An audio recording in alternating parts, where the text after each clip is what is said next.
আসসালামু আলাইকুম। আমার নাম মেহেদী হাসান। আমি একটা প্রাইভেট ব্যাংকে জব করি।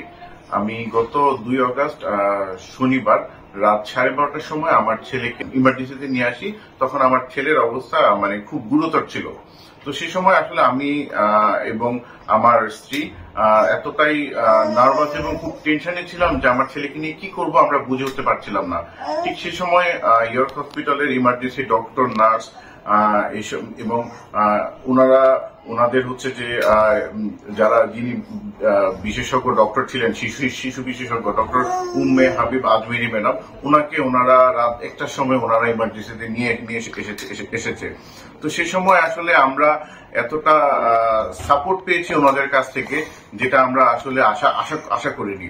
তো ওনারা ওনাদের সর্বোচ্চ চেষ্টা দিয়ে ওনারা আমার ছেলেকে সুস্থ করেছেন।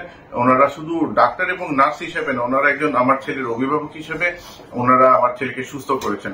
এবং এই হসপিটালের আমি যদি চিকিৎসা ব্যবস্থা বলি, ডিসিপ্লিন বলি, আমি যদি মানে পরিষ্কার পরিচ্ছন্নতার দিক থেকে বলি, সবকিছু আমাকে এতটাই মুগ্ধ করেছে যে আমি এটা প্রাউড ফিল করে বলতে পারি যে আমাদের বাংলাদেশে ভালো চিকিৎসা সম্ভব এখন।